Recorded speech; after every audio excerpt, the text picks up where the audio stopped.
want you to join me in 2 Samuel chapter 13. While you are turning there, I want to welcome those who watch us online. And we find out all the time, more and more and more, how many people do watch us online. And last week I was able to talk to a man from Kenya. This is pretty incredible. A man from Kenya who was here, who didn't know that we were going to have a guest speaker from Compassion, who was from Kenya. I gathered them together. They were so happy to talk Swahili to each other. They were overjoyed. But one of the things that he said was that while he was in Kenya, he was looking for Bible teaching. He's a Baptist. He was looking for Baptist teaching. And he found me online when he was in Africa. And so his wife's a nurse. They had a chance to move to Billings. He wanted to come here because they found us that way. So that's part of our online ministry. Now, I think that's a first for me. I think that's the first I didn't even know anybody in Kenya watched me. Now I got to be more careful about what I say. But it's a wonderful tool, and we're so happy to have those who watch us online, and we hope it's a blessing. Before we go to our Bible study, I have over here, and I'll just pull it in to screen, Eddie, and then I'll pull it back out again. This is part of last week's Bible study, okay?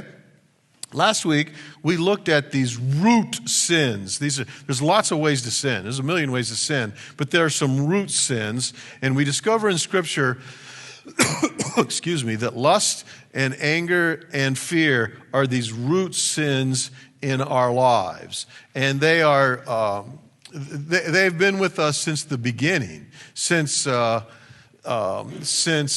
Cain in anger killed his brother Abel.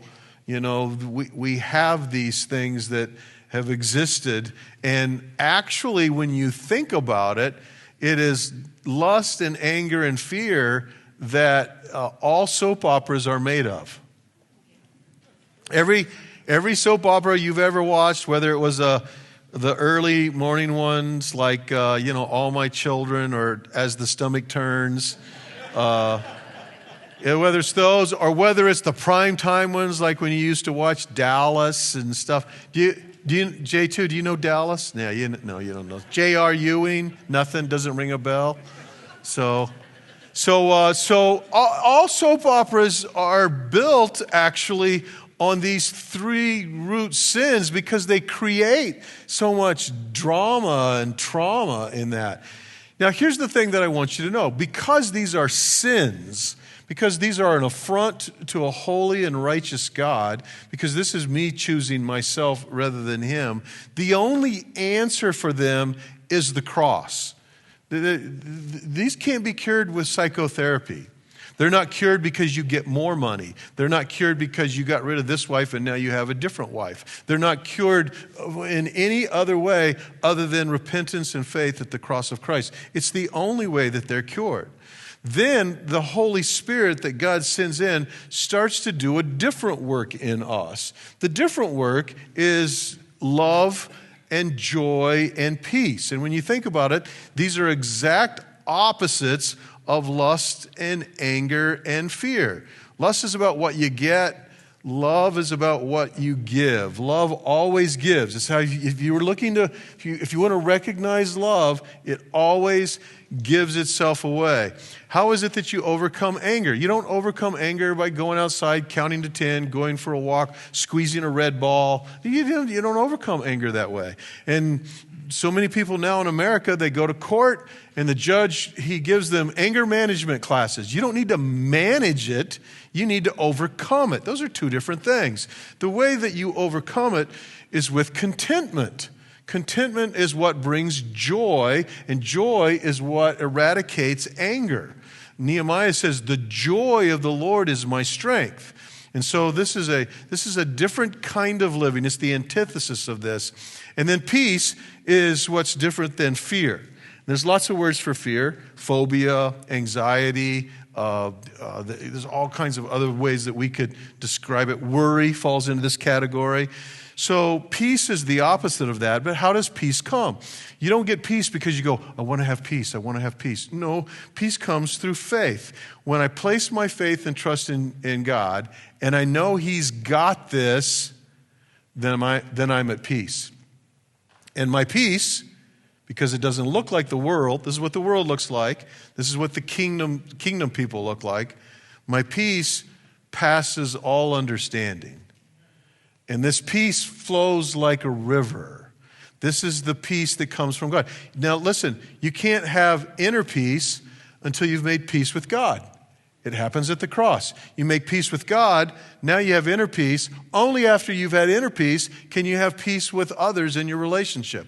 So I say all that because this story today, and I'm going to try to take in a bunch of chapters today that are primarily all about Absalom.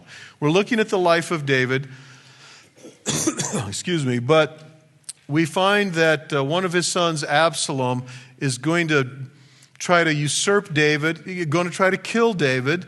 He's going to start a civil war. He's going to take the throne for a very short time. And I want you to see who he is. And I've entitled the study, "The Person That You Don't Want to Have Anything to Do With." Now, you and I are commanded by the Lord to take the gospel to all people. But we are not commanded by the Lord to blindly embrace all people, especially if they're living in their lust and their anger and their fear. Because all they're going to do is pull you into this, and you're going to be embroiled in a life that is the lust of the flesh and the pride of life and the lust of the eyes. You're going to be pulled in to a world that God has already saved you out of. So while we're trying to lead everybody to the Lord, it doesn't mean that we embrace everybody to the Lord. Thank you, my dear brother. Don't you like that guy? I'm only on about day 60 of my 90-day cough, so I still got a little ways to go. So what I want to tell you is, and the Bible tells you this is all from the Bible. The Bible can be really deep in terms of doctrine, like how does God choose us and how do we choose him? The Bible can be prophetic, so there's things that we don't know that are going to happen yet, like when's the Lord going to return? By the way, did you notice he did not return on April 8th? Huh? Maybe today, but not April 8th. But the Bible's also incredibly practical. One of the most practical books in your Bible is Proverbs. And Proverbs just lays out all kinds of things, including it tells you the kind of people you should hang out with and who you shouldn't hang out with. Well, I'm here to tell you this morning, Absalom is the kind of guy you should not be hanging out with. Now, you can see that I have 10 points. They all have a different passage from chapter 13 to chapter 16. So I am not going to be able to take the time to read these passages. I'm going to call your attention here and there to a few different things, but for the most part, I'm going to have to tell you the story so that we can get through it in time. So you know that chapter 13, three main characters, Absalom, Amnon, and David, and then Tamar is the object of the whole story. And by the way, I told you last week, this is Amnon, this is Absalom, and this is David. They become pictures for us of lust and anger and fear. You know that Amnon rapes his half-sister Tamar. David doesn't really do anything about it, and so Absalom decides that he will. But Absalom, he waits for 2 years to do it. And so your first point there, the kind of person that you don't want to have anything to do with, is the person who is calculating. Absalom does not, in a fit of rage, march over to Amnon's house and kill him. It's not murder by reason of temporary insanity. It is 2 years of calculated premeditation. He's going to get this guy, and he's going to figure out exactly how he wants to do it. And you just don't want to have a person in your life who is that calculating.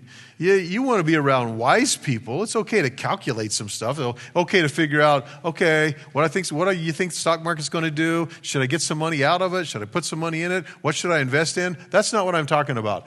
I'm talking about a person who remembers a grudge forever and who decides that, vengeance is best served cold.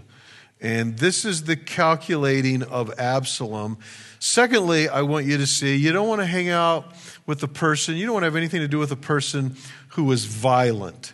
And here's how the story goes, that the scripture says, Absalom, I'm in chapter 13, verse 28. Absalom commanded his servants, now mark when Amnon's heart is merry with wine. So they get him drunk. They invite him to the party just to kill him. It sounds like a Godfather mafia thing. They invite him to the party just to kill him. And he says, when I say to you, strike Amnon, then you kill him and don't be afraid. Have I not commanded you? Be courageous, be valiant. Those are funny words for doing something that's cowardly and treacherous. So the servants of Absalom did to Amnon what Absalom commanded.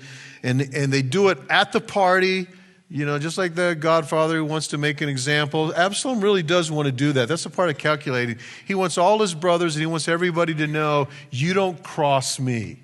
You cross me and it will cost you. And so this is not just the killing of Amnon. He could have done that privately or quietly if he was trying to get away with it. But he's got 100 witnesses. He does it on purpose. This is the calculating part of his violence.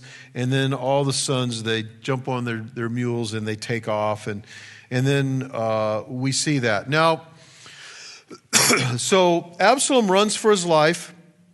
Verse 34 says he goes to Geshur, which is right now what we would call the Golan Heights. So he goes to Geshur. This is where his grandpa lives, and he hides with his grandpa, and he stays there for 4 years. He's going to be gone for 4 years. So I just wanted to get you the timeline of this story. So from the rape to the murder is 2 years, and then he runs and he's in exile for 4 years, and he's talking to some people, and what we discover is he's talking to Joab, mainly David's military commander. Hey, talk to my dad, see if I can come home, So Joab comes with a plan. Now, all of these 10 points are about Absalom except number 3. Number 3 is about Joab. And here I tell you, don't have anything to do with the person who uses manipulation. So here's what Joab does. Joab remembers that when David sinned with Bathsheba, that Nathan, the prophet, came to David, and the way he got David's attention was he told him a story. He said there was a man that had thousands and thousands of sheep. He was super rich. He lived next door to a man that didn't have any sheep at all. They had one little baby ewe lamb, and they kept it in the house as a pet. And the rich man had a guy come to him to spend the night, and so he had to feed him dinner, and he didn't want to butcher any of his thousands and thousands of sheep, so he stole his neighbor's ewe lamb, and he butchered the neighbor's ewe lamb. And David said to Nathan, that man should die. And Nathan said, you're the man. Joab remembered that. He remembered how David was swayed by that story. So Joab goes and gets a woman from Tekoa, and he gets her to come and fake a story. And so she shows up, and this is in, let's see if I can tell you exactly where this is. Yeah, this is the first part of chapter 14, the story that I'm telling you. You'll find it all the way down to about verse 24. So she says, I had 2 sons. They got into a fight one day when they were in the field working. One son killed the other son. By the way, it sounds very, very similar to the story of Cain and Abel. And she says, then all of the community wanted to take the only son that I had left and kill him, capital punishment for murder.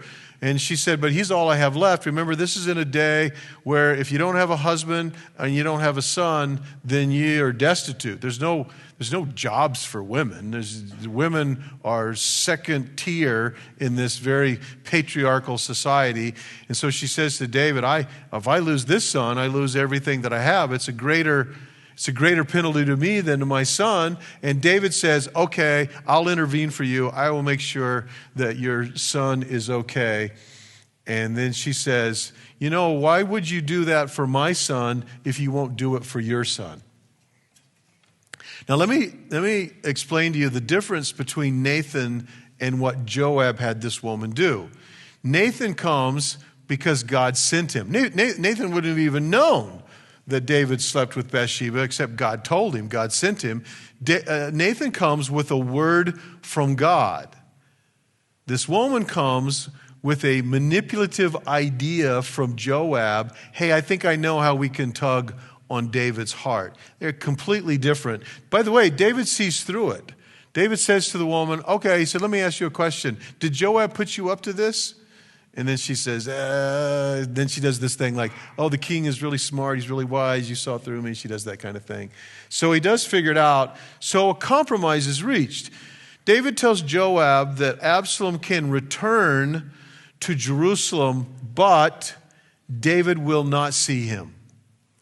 David is still going to ostracize him. He doesn't have a standing in the king's court, is really what happens. And so number 3 is about Joab and his manipulation. All the rest are about Absalom. Number 4 about Absalom. This is really interesting. You find this there in 2 Samuel 14, verses 25 through 27. You find it also in 15:1.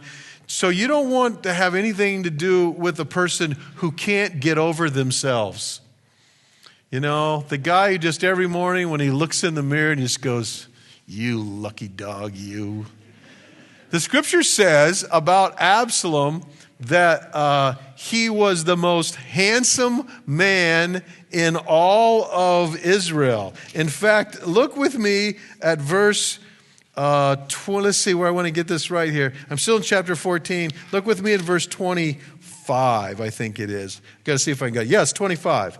Now in all of Israel, there was no one so much to be praised for his handsome appearance as Absalom. Now listen to this next phrase. From the sole of his foot to the crown of his head, there was no blemish in him. Now, I just want you to know, you might think I'm a pretty good looking guy, but you haven't seen my feet. It's a crazy statement. This guy didn't have a flaw. I mean, it's going to be pretty hard for this guy to fall for a girl because he's fallen for himself. He's all about himself. In fact, there's something that he does and he makes a big deal out of it. Verse 26, he would cut the hair of his head only once a year, at the end of every year. And when he caught it, it was so heavy that it would weigh, it says 200 shekels here, that's 5 pounds. He'd have 5 pounds of hair every year that he probably gave it to Locks of Love or something, huh? And he's just really full of himself. Look in chapter 15, verse 1. When Absalom comes back to Jerusalem, it says Absalom got himself a chariot. And this is not just any chariot. This chariot would have been decked out. A chariot and horses. And he hires 50 men to run before him. Think about that. What's your job? I got a new job. What's your job? I run in front of the chariot of Absalom. What do you do? We just run in front of the chariot. Everywhere he goes, we run in front of the chariot. Like, we're his guys. We're his posse. And so this is who he is. You don't want to have anything to do with somebody who is full of themselves. They can't get over themselves because they're so full of themselves. This is the word that we use now is narcissism. You're not ever going to have a place in their lives. You're not going to fit in their lives at all. And so that's a part of this as well. Well, Absalom is allowed to come back. So just so you know, timeline. Rape of Tamar, 2 years, murder of Amnon, on the run, living with his grandfather in Geshur for 4 years. It's been 6 years. Now he returns to Jerusalem, but David won't see him. He can live in Jerusalem, but he has not seen his dad. And he's bothering Joab every day. Can I see my dad? I want to see my dad. Can I see my dad? Joab is not returning his calls. He's sending messengers to him. He's not picking up. He's not answering. I want to see my dad. I want to see my dad. And so the scripture says here in chapter 14, verse 28 through 32, that he burns Joab's, it's harvest time. Joab's got a field of barley, and he burns the field. And so I've also placed in here, number 5, you don't want to have anything to do with a person that overreacts and is impulsive. Now, all of us can be a little impulsive, right? I mean, you're just going down King, you see Dairy Queen, you pull in, you can't help it. It's not really your fault, right? Nod your heads, or I've got to change the way I do things. You don't have a problem with that? I guess it's just me. So, yeah, everybody does a little impulsive stuff, but we're talking about a person, this is a character trait. Now, here's what's really interesting. You would think that a person who is so calculating that they could wait for 2 years to murder somebody wouldn't be impulsive. That sounds like the opposite things.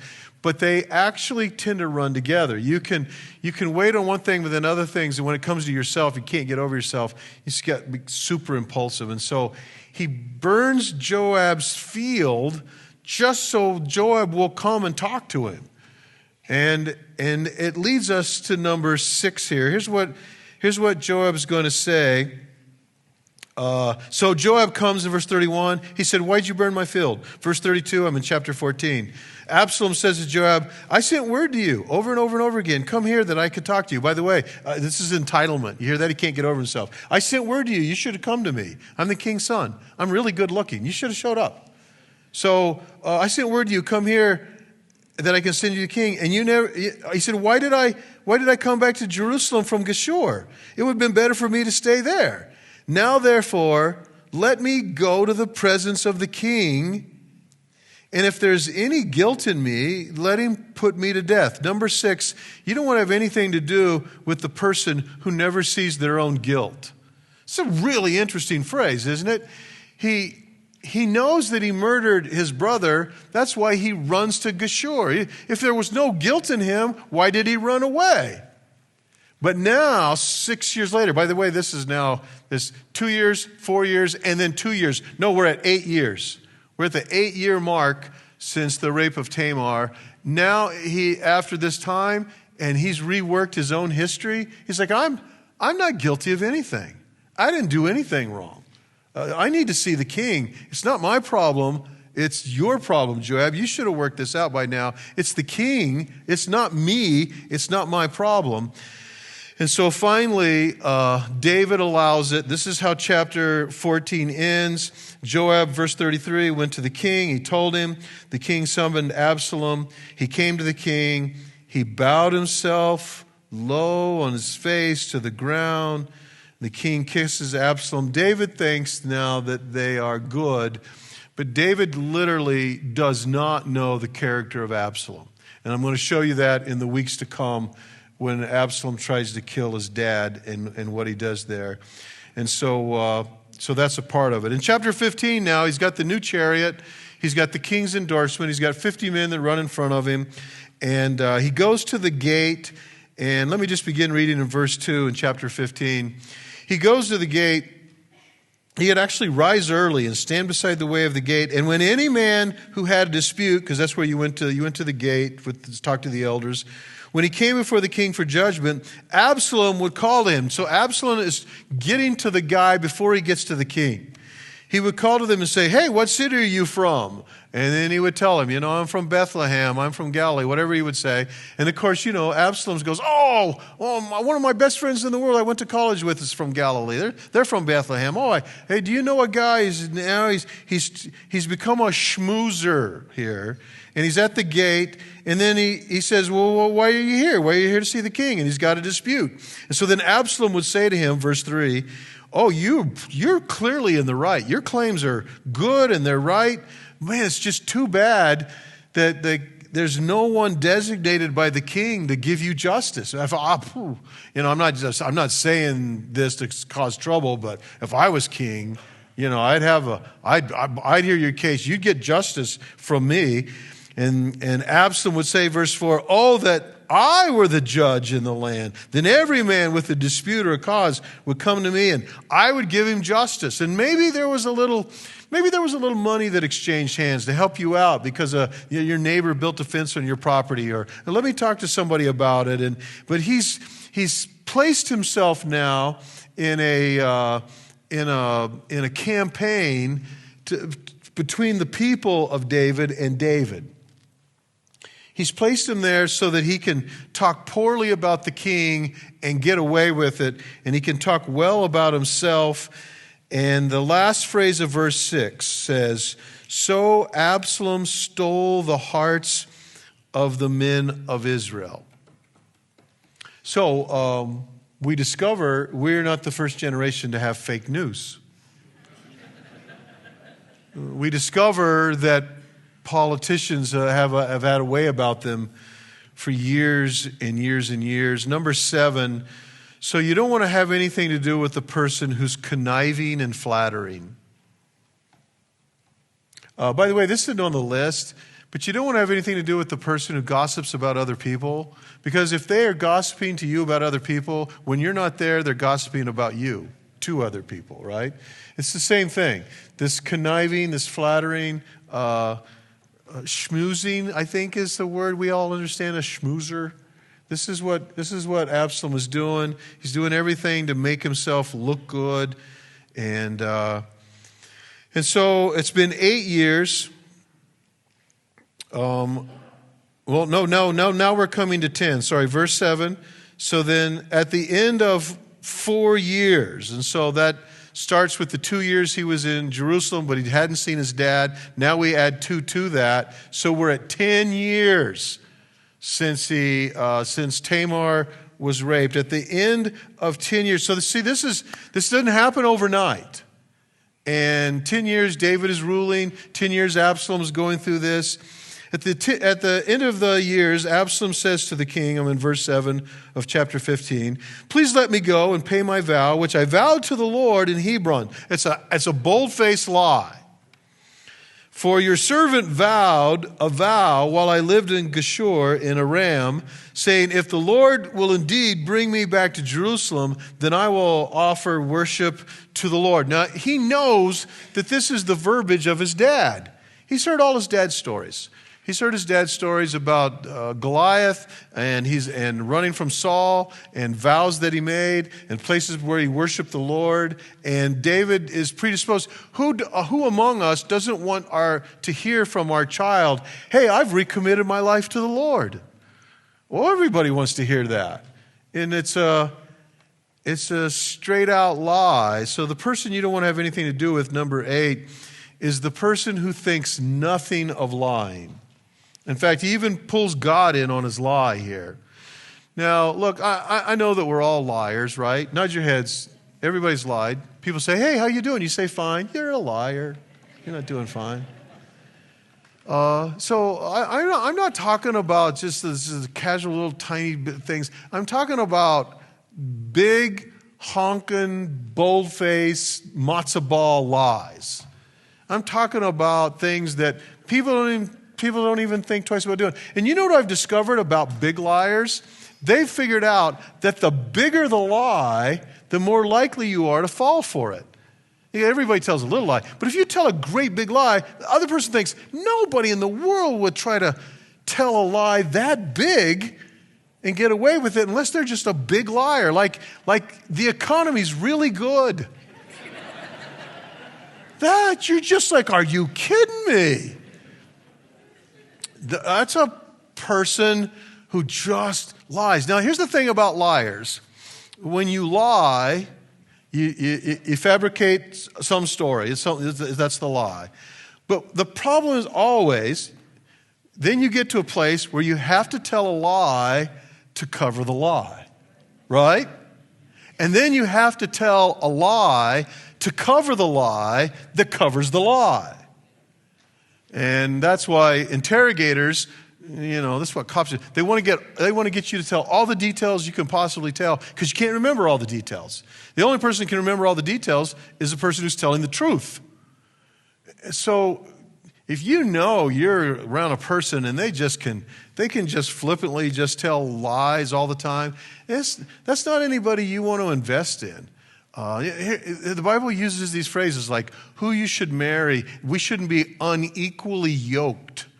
Business partnerships, right? Proverbs talks about who you hang with. These are people you shouldn't have anything to do with. So that's what Absalom does. Now, what is he really doing? What is he covering up?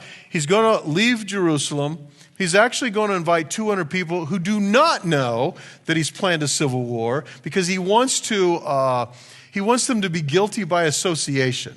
He wants everybody in Israel to know these 200 guys were with Absalom when he decided to overthrow the king, so that they're stuck. They can't go back to the king because the king knows they were with Absalom, but they didn't know what Absalom was going to do. So he's, once again, it's very conniving, very manipulative. This is a part of what he's going to do. Last phrase of verse 12 in chapter 15, and the conspiracy grew strong, and the people with Absalom kept increasing and increasing. And so number 9 on our list is you don't have anything to do with the person who will destroy you to get what they want. Now, the only way Absalom can get what he wants, which, by the way, is the monarchy. He wants to be king. The only way he can do that is to kill his dad. I just want that to sink in with you a little bit. So up to now, if it kind of seems like, yeah, I know a guy like that. Really? Because it says, I'm not sure that 10 years ago when Absalom said about Amnon, when he said, I'm going to kill that guy, he probably felt like he was in the right? I might even felt like he was in the right. Amnon raped Tamar. That guy should die. So Absalom makes this first step away from God. What does God say? Vengeance is mine, I will repay, saith the Lord. So he makes this first step away from God. So Absalom doesn't become, I don't know if that on that day, if you said, hey, what do you think about killing your dad? I think Absalom would have probably said, what, are you crazy? I love my dad. So how does he get here? Well, we've just laid it out. Each step away from God, where you lose a little more integrity, you're willing to lie, you're willing to connive, you're willing to manipulate. You get. By the way, he gets more and more impulsive. Now he's calculated how to have the kingdom.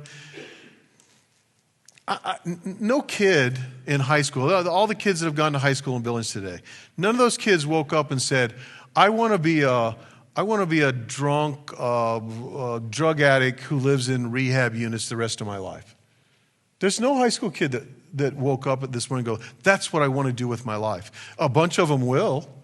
That's what they will do with their lives. How do they get there? They don't get there in one big step. They get there with all of these little steps, one at a time. This doesn't seem so bad. Well, this doesn't seem so bad. This doesn't seem so bad. And it's the phrase that we use about how you boil a frog. You just put him in cold water and then you just turn it up 1 degree at a time. And many of us discover that we've moved far away from our love for the Lord and the joy of the Lord and the peace that passes all understanding. We move far away that, not because we wake up in the morning and go, man, I want to be angry. Man, I want to be lustful. Wow, I want to be fearful. No, nobody really does that. They just continue to take one step. And after you take this step, well, this step is easier, and this step, and Satan knows that. And now Absalom has come to the place where he is actually willing, number 10, to turn against his parents without qualm. And so it happens. Let me just read you part of chapter 15 here. Verse 13. A messenger comes to David, and the messenger says, the hearts of the men of Israel have gone after Absalom. They're for Absalom. And by the way, if you want to know, David doesn't go, David, at this stage, David doesn't go, well, no, I can't believe that about Absalom. Actually, what David says to all of his servants in verse 14 who were with him in Jerusalem, everybody up, arise, and let us flee, or else there will be no escape for us from Absalom. Go quickly, lest he overtake us quickly and bring down ruin on us and strike the city with the edge of the sword. Now, David's actions, by the way, are pretty heroic. He could have easily made a stand in Jerusalem. There would have been a big battle, and hundreds, or if not thousands, probably thousands of people would have been killed. And so, since this is his own city, it's the city of David, still called that to this day. So it's the city of David, it's his own people, and he realizes the war is between him and Absalom, his own son. He decides to flee instead of making that fight there so he can save as many lives as possible. But look at David now. He's finally figured out who Absalom is. It doesn't even dawn on him that this is fake news. He's like, nope, that's Absalom. We got to run for it. He's headed here. He's going to kill us. Well, when they're leaving town, and this is where kind of this last story, and then we're going to run out of time. When they're leaving town, he gets, by the way, they're all on foot to start with. They literally, nobody even saddles a horse, not even for David. They're all on foot. They just scoop up what they can, and they're running for their lives. They do not know if Absalom is really, really close right behind him. So they go out to what we call today the Golden Gate that's all bricked up. They go down across the Kidron Valley, the brook of Kidron. They start back up the other side of Mount of Olives. When they get up the other side, then Abiathar's up there waiting for them. Some other men have heard the news, and he's got donkeys for them. He's got mules. He's got horses. He's got food. He's got men. So God's already starting to provide provision for them. And by the way, and they're all in typical Middle Eastern fashion. They've torn their clothes. They've put dirt and ashes on their heads. They're crying as they're going. This is the worst possible thing that could ever happen in Israel, is that David's son is trying to kill him, and they're in civil war. And so they get to the summit. It says in verse 32 of chapter 15, where God was worshipped, and Hushai the Archite, he's there, and his coat is torn, he's got dirt on his head, and David says, if you go on with me, you're going to be a burden to me. We got to go fast as we can go. But then he says to Hushai, he says, but if you will return to the city and say to Absalom, I'll be your servant, O king, as I was the servant of your father in the past. He says, maybe if you do that, you can defeat for me the counsel of Ahithophel. So Ahithophel's a really smart guy, and we're gonna come to this next week. Really super smart guy, and he has chosen Absalom. So Hushai has chosen David. He's also one of David's advisors. So David says to Hushai, go back, take a shower, clean yourself up, and act like you're on Absalom's side, and give him bad advice. I need you to give him bad advice. And it's going to work. We're going to see it on the way. So David continues to leave town. A guy named Shimei, who was part of the family of Saul, he hears about it. David has to go by this guy's property. I'm in chapter 16 now, verse 6. And so they're going by, they're just riding on their donkeys or they're walking. And as they go by, he comes out into verse 5, and he cursed David continually, and he threw rocks at David and all the servants of David.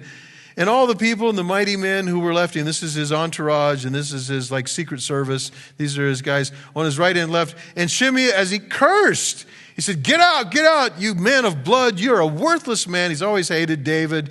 He said, the Lord avenge on you the blood of the house of Saul. Well, David never killed Saul, remember? He had a whole bunch of chances to kill Saul. He never killed Saul. This is the Philistines that killed Saul. But that's not the way Shimei remembers history. Abishai, who is Joab's brother, verse 9, Abishai, son of Zeruiah, he says to the king, why should this dead dog curse my lord the king? Let me go over and take off his head. Oh, by the way, this is the way Joab and Abishai thought. Remember? These guys have murdered a lot of people and killed a lot of people. And I want you to listen to what David says in verse 10. The king said, "How did I ever get hooked up with you sons of Zeruiah? What have I to do with you?" Is your first thought always, let me kill the guy? And David says, if he's cursing because the Lord has said to him, curse David, who then shall say, why have you done so? He said, look, this might be the end for me. Maybe this is from the Lord. I really don't know. David's really shaken. He's lost all of his self-confidence. And David said to Abishai and all the servants, behold, verse 11, behold, my own son seeks my life. And the next phrase says, how much more now may this Benjamite? But what that phrase means is, it can't get any worse. So, yeah, the guy's cursing me and throwing rocks at me, but do you think that's what bothers me? My own son is trying to murder me, and you think I'm bothered by this guy? This guy this is just a guy in a parking lot at Walmart that's mad because you parked too close to the line.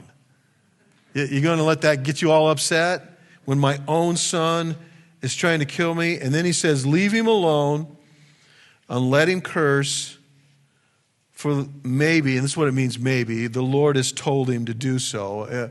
The New Living Translation, it's a great readable translation, says, maybe the Lord's done with me. David is at this point now, he has lost all of his self-confidence. He's thinking back on what?